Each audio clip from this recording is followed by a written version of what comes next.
Bienvenidos a un episodio más de Escena del Crimen. Hoy de esos capítulos bastante difíciles de contar, de relatar, por sobre todas las cosas, por la violencia, la carga violenta que conlleva este caso. Y tiene que ver mucho, primero, con lo que hoy conocemos como feminicidio. Antes transcurría un poco la calificación de crimen pasional. Y muchos son detractores de este tipo de términos porque es como que intenta de alguna u otra manera opacar la carga que lleva el término, la calificación, que es matar por la condición de mujer.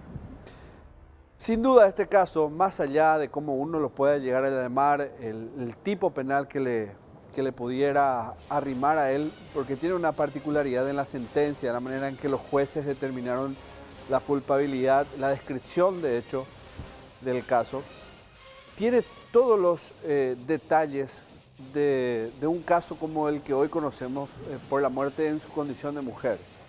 Un hombre que la habría engañado a su pareja, ella descubrió ese caso, descubrió esa infidelidad y decidió poner fin a esa relación. Dijo, hasta acá voy a ir con él. Ella aceptó esa realidad y decidió ponerle fin a ese martirio que sufría, a ese desamor, a esa infidelidad, a ese engaño.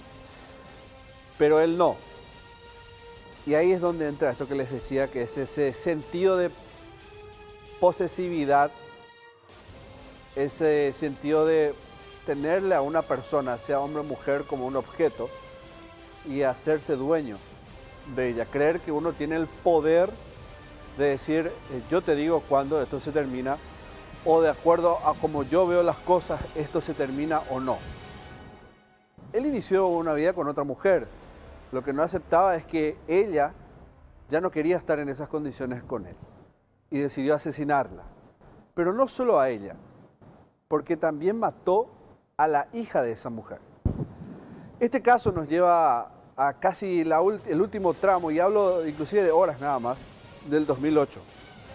Era diciembre, se acercaba el último día de este año, estaba a punto de comenzar uno más, y con ello traía muchas esperanzas a Fermina. Esta mujer de unos 33 años, bastante joven, ella era de Tobatí, de Virgen del Rosario, de Tobatí, y su hija tenía apenas 3 años. Las dos fueron degolladas con un cuchillo de carnicero. Para comenzar este relato, cruel relato, vamos a la ficha de las víctimas y el victimario.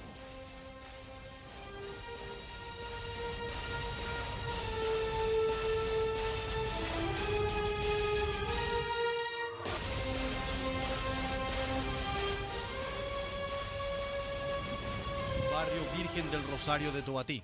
Profesión: estudiante. La mujer fue degollada por su expareja, un hombre con quien recientemente había terminado una relación. Nombre: Liz Paola Román. Edad: 3 años. Nacionalidad: paraguaya. Domicilio: Barrio Virgen del Rosario de Tobatí. Profesión: menor de edad. La pequeña regresó del almacén y al volver el hombre la agarró también para matarla. Victimario. Nombre: Aníbal Ortega. Edad: 32 años. Nacionalidad: paraguaya. Domicilio: Barrio San José de Tobatí. Profesión: empleado. Un tribunal lo halló culpable de doble homicidio cometido por el placer de matar, según los magistrados.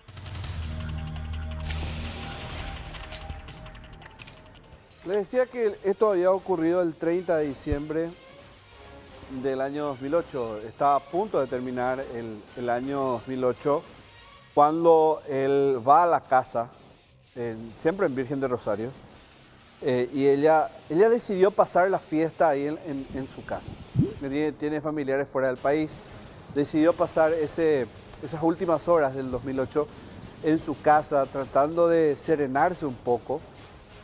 Y olvidar con ella ese trago amargo que le dio su pareja, en quien ella confía. Usted sabe todo lo que implica una relación amorosa.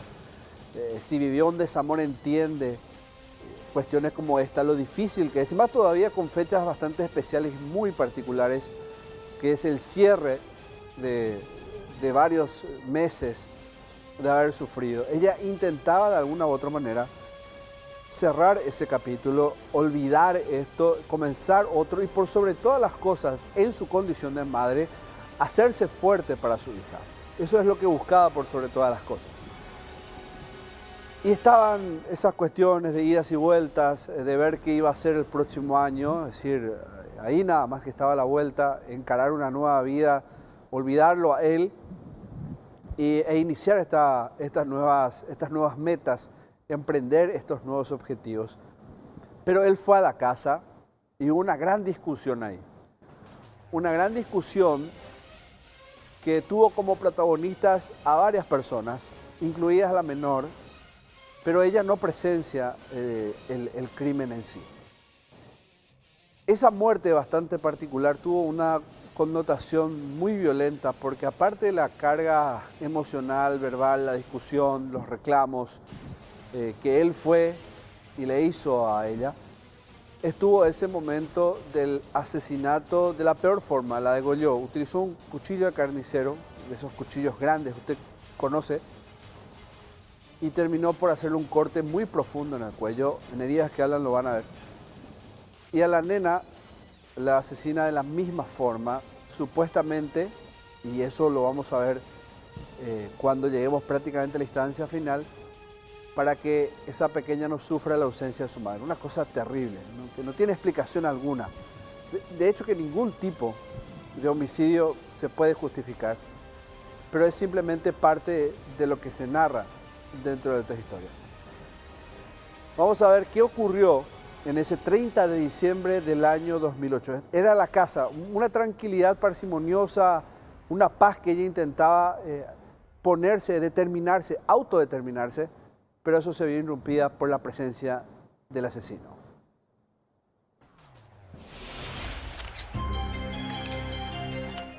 ¿Qué pasó? El año 2008 estaba a punto de terminar. Pocas horas quedaban del 30 de diciembre para dar paso a la Nochevieja, que despediría aquel año para dar paso al 2009. Sin embargo, ese año marcó para siempre el ambiente festivo de un pacífico pueblo ubicado a unos 70 kilómetros de la capital, Asunción. Nadie en Tobatí hubiera previsto la tragedia que sucedió cuando empezaba a esconderse hacia el oriente. La tarde de aquel martes estaba especialmente calurosa. Las clásicas olerías de la ciudad daban paso al fin de la jornada de fabricación de ladrillos. Los hornos empezaban a apagar su fuego y a enfriar sus calderas. Eran alrededor de las 18:30 cuando los desgarradores gritos de una mujer quebraron el atardecer. Era Fermina Román, cuyo lamento obligó a todos los pobladores del barrio San José a salir de sus casas. Yo estoy acá. Yo hablaba con ella ahí y está hablando con un tío que está en España. Y ahí salió, oye se para y con su marido, no sé. Aníbal. Y Aníbal ya está, pues sí, está enojado, me parece.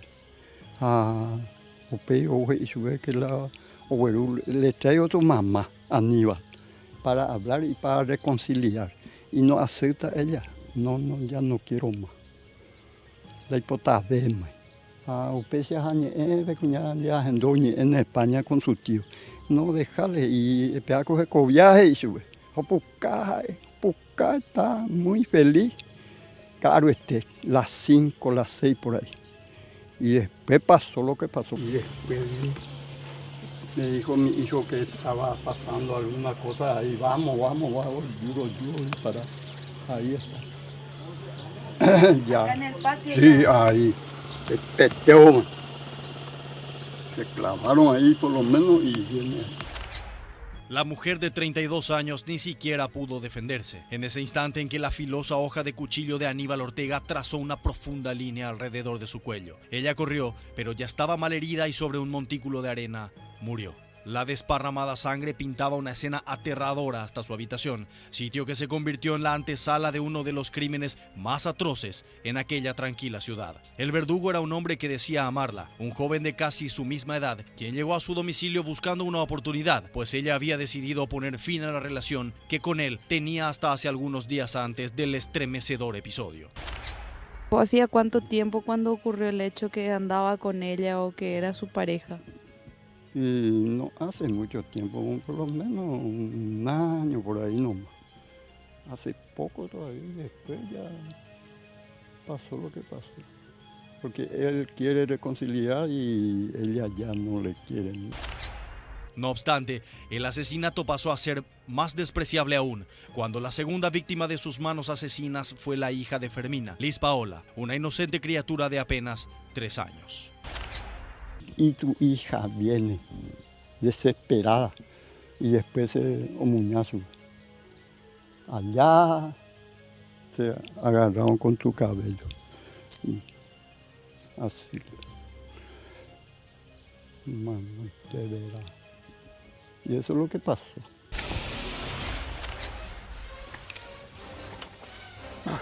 La particularidad de este caso, para poner un poco en la escena, graficarles un poco la situación en la que vivía tanto Fermina, la hija, ellos todos trabajaban, obvio que la nena de 3 no, pero gran parte de su familia en una olería en la ciudad. Muy particular, por cierto, Tobatí por esto, por la fabricación, la preparación de ladrillos.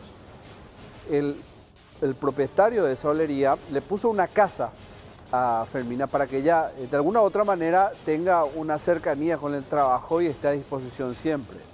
Una forma de mantenerla a disposición. Ocurrió en esa casa todo, esa fue la escena del crimen, ahí ocurrió el asesinato, pero también dentro de esa pequeña, por decirlo así, esa pequeña villa o en esa casa o en los alrededores, porque todos estaban muy cerca unos de otros, ellos aún conocían un joven que al parecer tenía un cierto trastorno de aprendizaje, según lo que dicen, o capacidad de atención, es otra manera en que lo describieron. Pero este chico, y presten atención porque su testimonio fue muy importante, en medio de esa discusión que existe cuando ocurren los ataques verbales entre el hombre y la mujer, él ve eso, siente que es un lugar violento y escapa y a su vez permite que esa nena vaya a la despensa, la niña de 3 años, Liz, la hija de Fermina, para que no presencie esa situación. Pero él al retornar a la casa, ve cuando, según su testimonio, mata el hombre a Fermina, la degolla con el cuchillo de carnicero. Ese testimonio fue muy importante porque también permitió de alguna u otra manera a los investigadores graficar en qué momento es que ocurre el crimen también de la pequeña. Y saber, por sobre todas las cosas, determinar quién fue el autor de los hechos, porque como les decía, el testimonio de este chico es tomado como uno de los principales, pese a lo que señalaban o apuntaban algunas personas de tener ciertos trastornos, fue tomado muy en cuenta por el tribunal para entender quién fue el autor de este asesinato, porque su confesión de parte igual puede ser en contra. No, usted sabe, en las cuestiones jurídicas ocurren esto que mencionan que la declaración de uno nunca puede ser tomada en su contra, ¿no? Uno no está obligado a declarar, no está obligado a hacerlo en su contra, puede desdecirse y eso el tribunal sabe. Pero con los testimonios y el principal que es el de este chico ya mayor, es el que figura como uno de los principales. ¿Qué es lo que él contó? ¿Qué es lo que él contó en la forma en que había ocurrido todo? El hombre llega, discute con Fermina, pelean verbalmente, discuten, muy acalorado, hasta que él toma el cuchillo, ellos escapan o salen de la casa, él retorna, no así la niña, ella volvió después y ve cuando finalmente lo mata. Al retorno de esta pequeña es donde ocurre el doble crimen y quizás la parte más sangrienta de toda esta historia. La pequeña fue a la despensa, volvió y también la mató.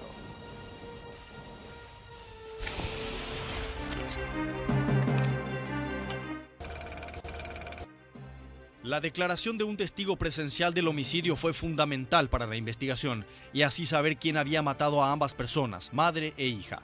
Un vecino de la zona relató lo ocurrido asegurando que Fermina y Aníbal discutían fuertemente, por lo que el hombre le pidió que llevara a la niña al almacén. Sin embargo, al regresar del comercio la pelea continuaba. Fue en ese mismo instante en que Aníbal atacó a su exnovia causándole el mortal corte. Él presenció el momento en que el asesino atacó a la chica.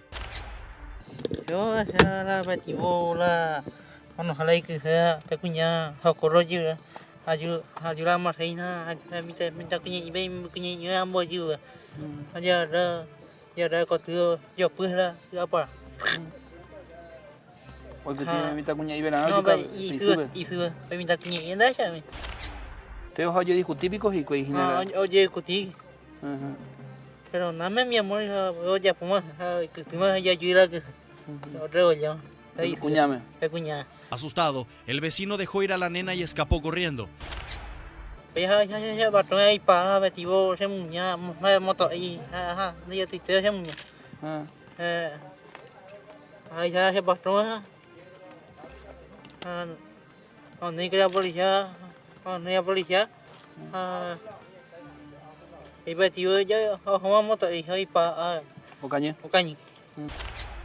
Luego de ser detenido, el asesino alegó que había acabado con la vida de la niña para evitarle el sufrimiento de vivir sin su madre. Y ahí encima esa arena alta, ahí le mató a la nena y dejó ahí. Ese hermano allí, te le dije, mitad cuñilla, hubo esa, ay mala, mitad huipana, huipana carretilla,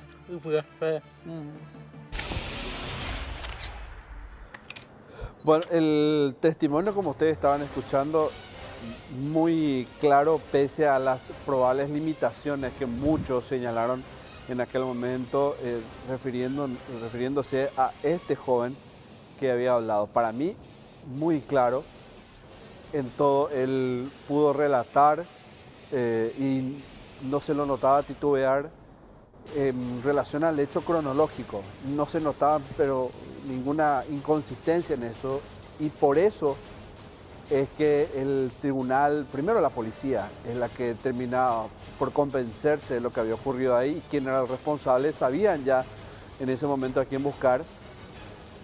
También se convenció el fiscal de ese caso y con el tiempo el tribunal, y con el tiempo ya van a ver por qué. No me voy a adelantar mucho, vamos a heridas que hablan, porque ahí el forense comienza a detallar la profundidad de la herida, la forma en que mata, y eso que les decía al principio, lo violento que fue. Imagínense, primero la mujer y minutos después la pequeña de 3 años. Las dos prácticamente tuvieron el mismo tipo de corte en el cuello, y usted habrá escuchado en algún momento en diferentes informes, porque es una forma de matar recurrente con este tipo de armas, es que uno tiene una vena de bastante irrigación de sangre, que es la vena aorta. Esa es la vena que se vio afectada en el corte y por eso pierde gran cantidad de sangre, y la consecuencia de ello es el shock hipovolémico. Esto fue lo que determinó el forense en aquel entonces. Les decía, era el año 2008, prácticamente hacia finales de este mes, en el mes de diciembre de ese año, y el arma blanca, la que utilizaron, un cuchillo de carnicero con una hoja superior a los 20 centímetros en alguna de las determinaciones que hizo la policía.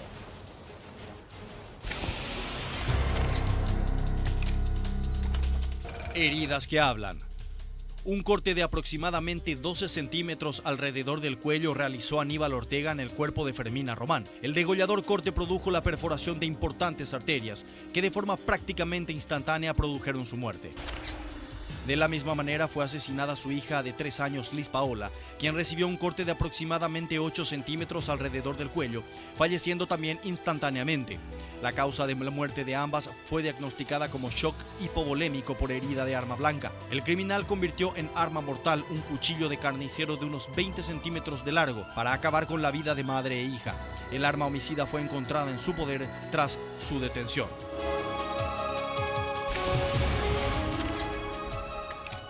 Vamos a hacer una breve pausa, la primera en escena del crimen, y al volver tenemos detalles ya de cómo comienza a tomar toda una orientación hacia quién era el verdadero responsable de estas muertes.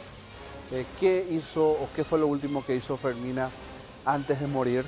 Y quienes recibieron la confirmación de que ella estaba en la casa, lo que da la certeza de que el escenario de muerte no era otro lugar más que la propia vivienda donde ella decidió pasar las últimas horas de ese año 2008 y sus últimas horas de vida.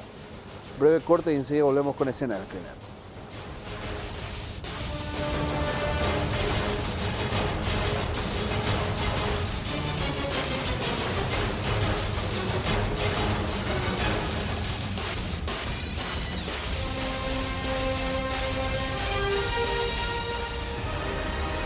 Fermina Román Paraná, de 33 años, una joven paraguaya que fue asesinada al igual que su hija de 3 años en el 2008, hacia finales del mes de diciembre de ese año. Ella vivía en el barrio Virgen del Rosario de Tobatí. A ella la mató un hombre, quien era su pareja. Tuvieron una relación por mucho tiempo. Lo que pasa es que él le había sido infiel durante mucho tiempo, 1 año, y ella descubrió ese engaño, se sintió estafada y decidió poner fin a esa relación. Él se negó y en ese sentido de posesión decidió arrebatarle la vida diciéndole que prácticamente si no era con él no iba a ser con nadie. Una fuerte discusión antes de asesinarla. Y en la propia casa donde el patrón de ella, el que le daba trabajo en la olería, ahí en Tobatí, él decidió asesinarla con un cuchillo de carnicero. Su pequeña hija, que había escapado hacia la despensa del barrio Virgen del Rosario, volvió a la casa y cuando llegó ahí, él la tomó por la fuerza y decidió matarla de la misma manera, haciéndole un corte muy profundo en el cuello, lo que le produjo la muerte de manera instantánea. Todo esto, la primera muerte, la muerte de Fermina, lo presenció un joven mayor de edad, que con algunas limitaciones, muy pocas, pudo relatar a la policía qué fue lo que ocurrió y le dio un nombre y un apellido a la policía. Con el tiempo ellos se fueron descubriendo de quién se trataba porque en realidad les describió quién era esa persona. Pero no solo él fue un testigo de parte de lo que había ocurrido antes de la muerte, sino que el tío de ella, que estaba en el extranjero, el tío de Fermina, recibió una llamada y esto había ocurrido minutos antes del asesinato. ¿Con quién habló? ¿Qué fue lo que se dijeron? Y cómo es que este hombre también forma parte de la historia y por qué se vuelve muy importante dentro de la descripción cronológica para la policía. Una llamada minutos antes de la muerte de Fermina y su hija.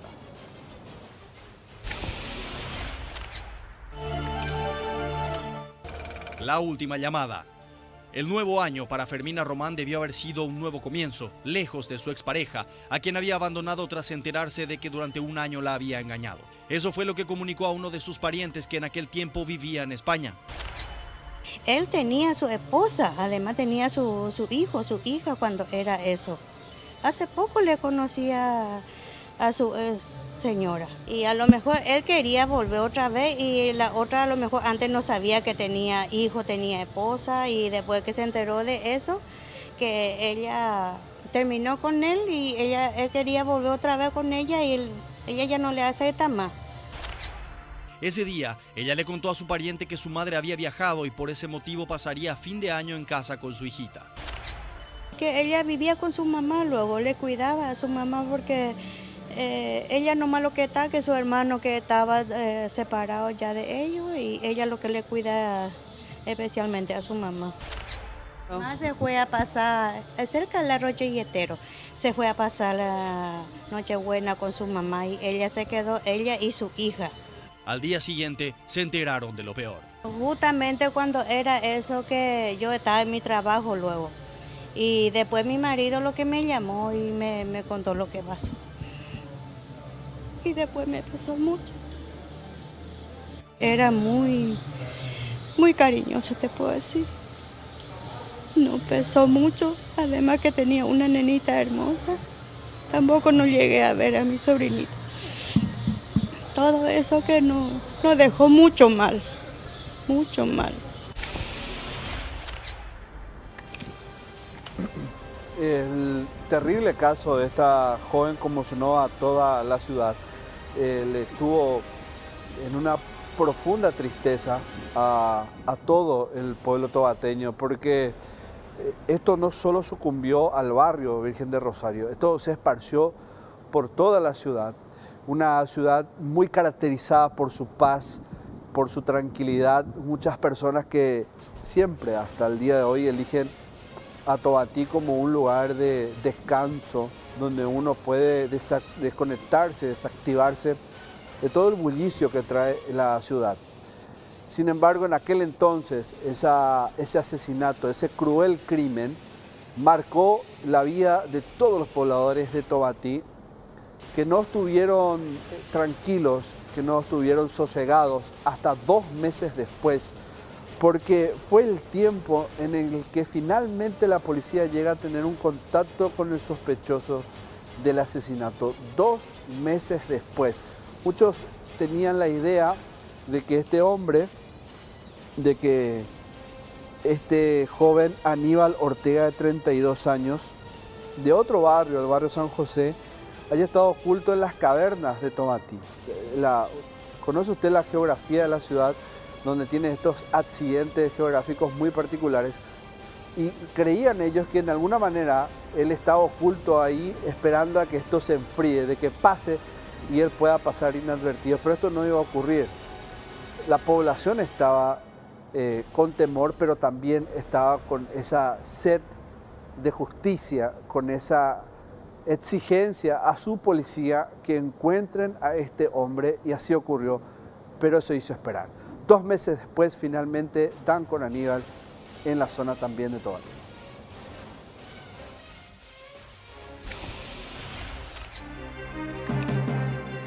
Casi 2 meses prófugo.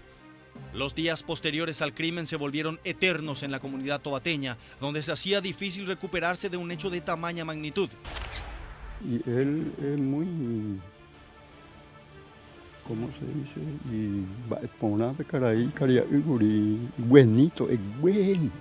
Aníbal, es bueno, mi socio, mi amigo. No sé qué es lo que pasa. Él lo llevó a su... Yo no, Sendarovia, yo no creo, hasta ahora, no, para hacer esas cosas. Bravísimo. La tranquilidad que había reinado en aquella parte del país se convirtió en un constante estado de zozobra ante la espera por su detención. Los días pasaron rápidamente y en un abrir y cerrar de ojos se habían convertido en casi 2 meses. El temor reinante a que el hombre estuviera escondido en alguna de las cavernas del cerro hacía lugar a todo tipo de especulaciones en el pueblo, donde no se cansaban de exigir a los investigadores que el hombre sea detenido. Porque nunca nos pasaba estas cosas acá. Eso es lo que a nosotros le dimos, porque tenemos familia. Esa chiquitita que está acá al lado, y ella acá, y la hija aquí. Le da lástima a todo.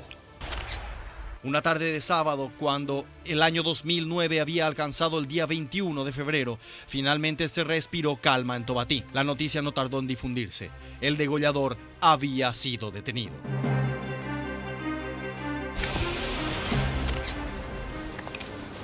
El 21 de febrero del año 2009, a las 5:30 de la tarde, en la localidad de Tabaí, fue que se dio con este hombre y se dio finalmente la detención de Aníbal. Este hombre de 32 años, un año menor que su víctima, y que había asesinado a la mujer, a Fermina, y a la hija de esta, de solo 3 años. Ahí ustedes escuchaban en el informe lo mucho que se complicó la investigación, porque no había demasiados rastros.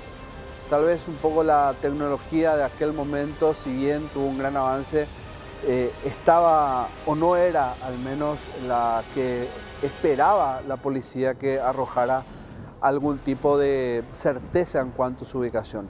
Esperaba que él cometa un error o esperaba que de alguna u otra manera algún testigo pudiera verlo, alguien ocasionalmente, teniendo en cuenta que esto se mediatizó y bastante. Pero fue lo primero lo que finalmente provocó la detención de Aníbal. Él cometió un error y esto fue aprovechado por los investigadores. En el ojo del investigador nos cuenta la policía cómo es que logran dar con él, logran finalmente pescarlo y seguir una pista muy interesante. Es más que pista, es un cabo suelto, que él de manera intencional lo logra sin saber de que finalmente esto iba a terminar poniéndolo en las manos de la policía. Esto pasó con Aníbal 2 meses después de su desaparición, del crimen que había cometido y su desaparición.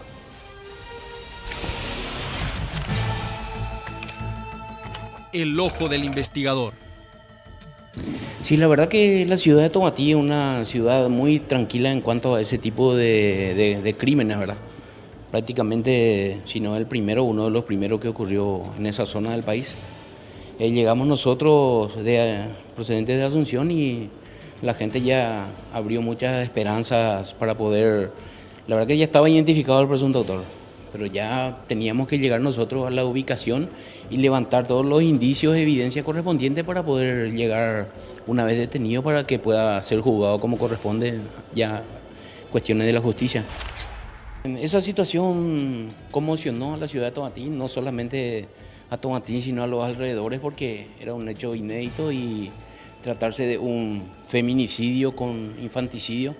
Entonces, siempre cuando hay criaturas de por medio es como que la ciudadanía toma de otra manera la circunstancia, ¿verdad?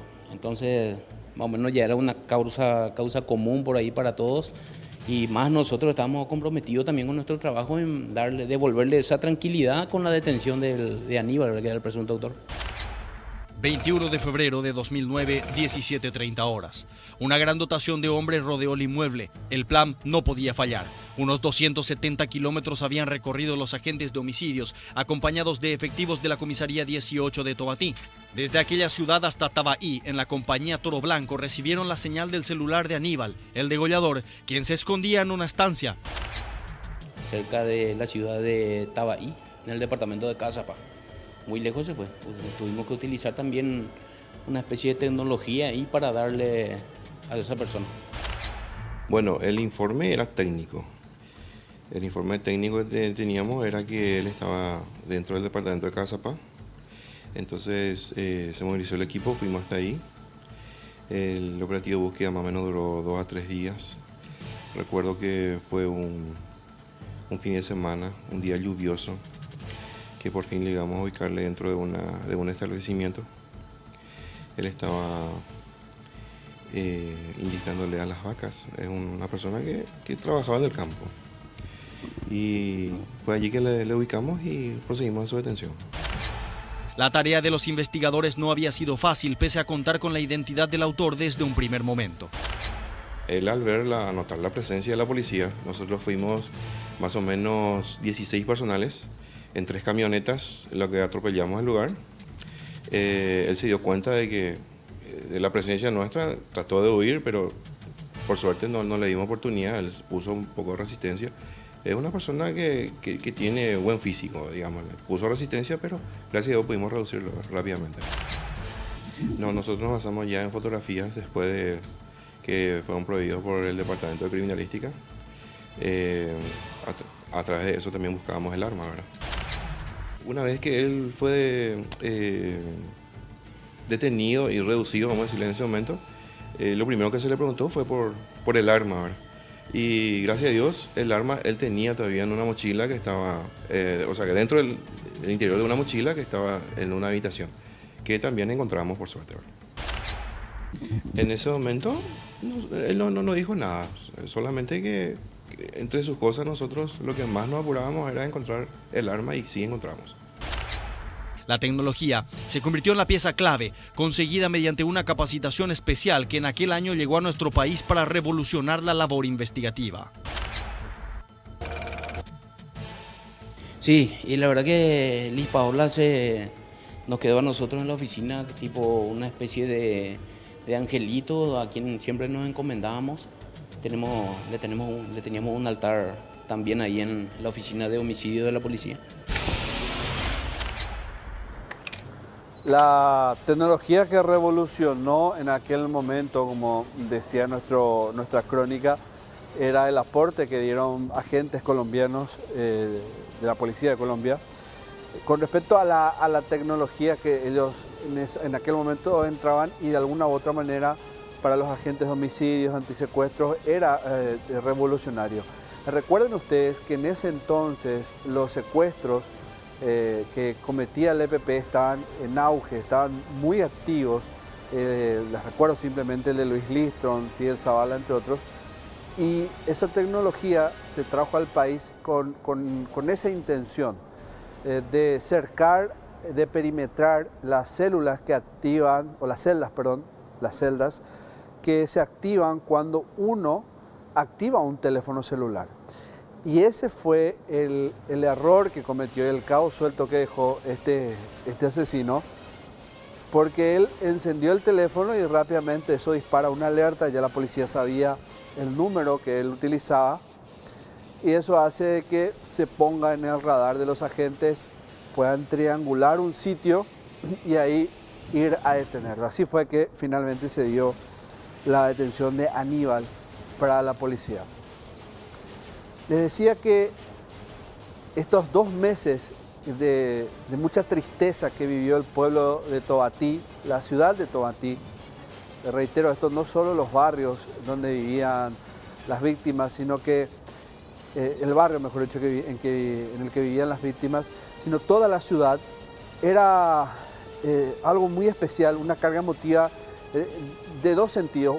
Por un lado, la tristeza propiamente y la indignación, el estupor que generó el asesinato de la mujer y su hija, sino también la felicidad, una especie de sentimiento agridulce tal vez, que daba la detención del hombre.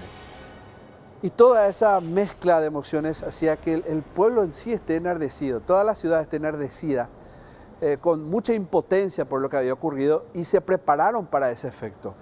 Ellos decidieron darle una bienvenida a Aníbal cuando lo llevaron hasta la comisaría local para ponerlo finalmente a disposición de la Fiscalía Jurisdiccional.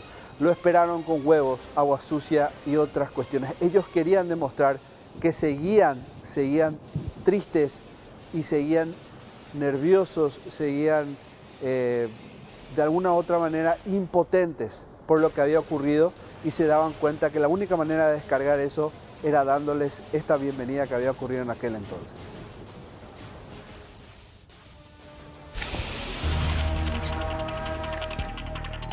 Recibido por una turba.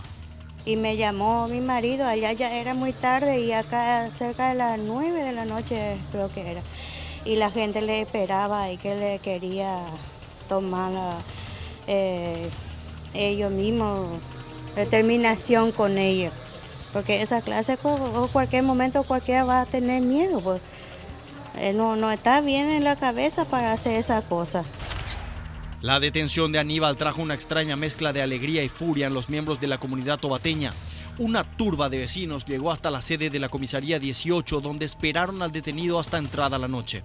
A pocos minutos del domingo, cerca de las 23:30 del sábado, finalmente pisaron tierra cordillerana, la cuna del degollador. Le trajeron al policía y hay mucha gente que se va, bandido, asesino. Parece que le tiraron huevo ahí, pero yo no me fui ahí. Porque yo no quiero meter, porque tengo miedo. Si algún día ya no hay más confianza por él. Si devuelve, se puede hacer otras cosas más. Con huevos, agua sucia y todo tipo de elementos aprovecharon para demostrar su repudio ante el crimen cometido. Más de un centenar de pobladores esperaba la llegada del asesino, además con pancartas. O sea que nosotros teníamos malas referencias hasta que ocurrió ese hecho. La gente del pueblo mismo se recordaba muy bien de esta persona. Ahí cambió totalmente las cosas contra esta persona. De hecho que a mí me tocó por primera vez ver tanta cantidad de gente a salir en las calles a recibirle porque le querían ver al degollador, como en ese momento le tildaron, le pusieron sobrenombre. Y nos sorprendió la cantidad de personas, ¿verdad? De todo tipo de repudios. Hasta nosotros mismos, lo que estábamos custodiándole, recibimos todo tipo de cascotes, vamos a decirle, huevazos, un montón de agua sucia, pero se entiende eso porque por la furia misma de la persona, de la gente del pueblo. Traslado a Asunción. Tras esta situación, los efectivos policiales encabezados por el entonces jefe de la División de Homicidios de Investigación de Delitos de Asunción decidió trasladarlo hasta la sede, situada en la capital del país, donde el hombre quedó a disposición del Ministerio Público. Ningún tipo de arrepentimiento ni nada. Se sumó a un silencio y hasta que llegó hasta la comisaría, ¿verdad? Le presenció todo lo que el repudio del pueblo mismo. Y nada, no expresó en ningún momento expresó absolutamente nada. De cuál amaba la culpable.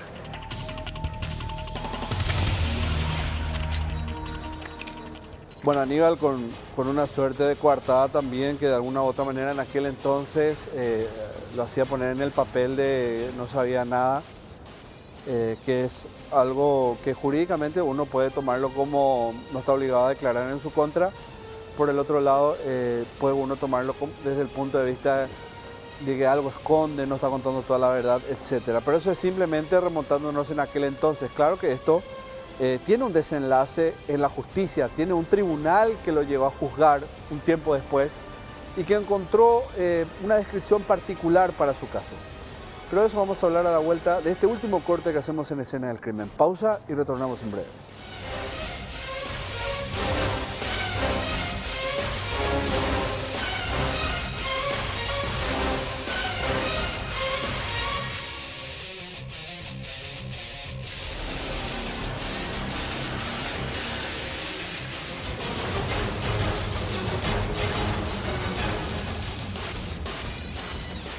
Un calor muy particular de diciembre, de un 30 de diciembre del año 2008, se vio de alguna u otra manera su incomodidad desplazada por una terrible o dos terribles muertes, dos asesinatos que ocurrieron alrededor de las 18:30 de ese mismo día.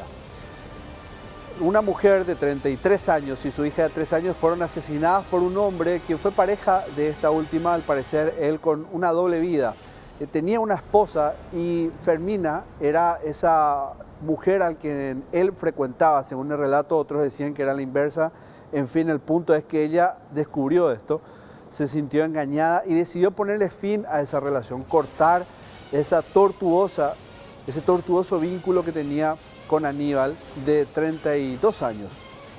Ellos eran todos de Tomatí, ella del barrio Virgen del Rosario y él del barrio San José, de la misma ciudad, reitero. Y esto, después de descubrirse, mediante un testigo se pueden saber los detalles de qué fue lo que ocurrió. Hubo una discusión, él utiliza un cuchillo de carnicero, le hace un corte en la garganta, le degolla, y después, cuando la nena de 3 años retorna a la despensa, a donde había huido producto de los gritos y la discusión que había ahí, también la mata de la misma forma. Mediante este joven testigo y también vecinos que posicionaban a Aníbal no solo como la expareja, sino también como un hombre que había estado en esa casa y se habían escuchado los gritos, no solo de discusión, sino que también el grito final de muerte. Entonces lo ponen a él como el principal sospechoso. Pero la policía logró detenerlo 2 meses después mediante la utilización de tecnología extranjera que habían traído al país con policías colombianos que llegaron para ayudar en las tareas que hacen a la lucha contra el EPP en aquel entonces. Una vez que a él lo detienen, lo llevan hasta la comisaría local, una turba, unos vecinos enardecidos, muy ofuscados por lo que había ocurrido, indignados y la impotencia que movía todo eso, terminan por agredirlo, haciéndole recordar la sospecha que había sobre él. Finalmente la policía, la fiscalía, después de más de un año, enfrenta al tribunal con el único sospechoso de este crimen en medio de algunas dudas, porque en algún momento él negaba de cierta forma el hecho, pero después terminaba por admitir que había sido el asesino. ¿Qué fue lo que encontró de particular ese tribunal en aquel entonces? La descripción de la muerte en la condena de más de 20 años. Esto fue lo que finalmente sentenciaron.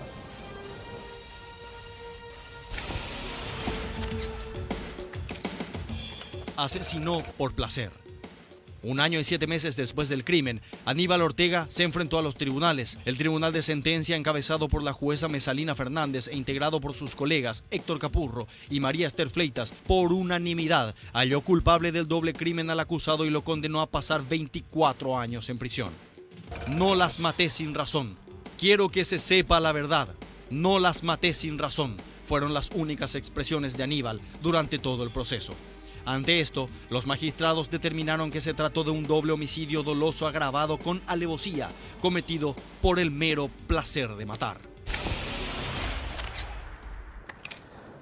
Sentencia de más de 20 años para él, encontrando ese elemento de una muerte por placer, algo que no muchas veces se ve en la descripción que da un tribunal de los elementos que ellos valoran y encuentran finalmente para darle una descripción a lo que ellos entienden como una muerte violenta, una muerte que no fue por defensa, no fue por odio, por decirlo de otra manera, sino que fue por el simple hecho de matar. Y no estoy minimizando con esto, sino que él sintió esa necesidad de hacerlo y lo hizo. Sintió placer, fue lo que determinó el tribunal en aquel entonces. Y el programa, como siempre lo decimos, va en memoria de esta mujer y de su hija, y para los familiares que accedieron también y aquellas personas que accedieron a hablar y recordar este caso para escena del crimen. Nos despedimos con la promesa de volver la semana que viene. Como siempre, no se olvide que esto puede recapitularlo el fin de semana, los domingos. Y muchas gracias siempre a la familia Óptica Carrón, ahí en Cerro Corá y Tacuarí, por el apoyo a Escena del Crimen desde que arrancamos prácticamente este programa. Vayan, tienen descuentos especiales. Recuerden, está el verano activo y pueden hacerse también de excelentes lentes de sol en ese mismo lugar. Todos, evidentemente, con la receta del filtro UV, lo que usted necesita para darle esa tranquilidad a su vista. Nos vemos la semana que viene. Muchas gracias por la compañía. Adiós.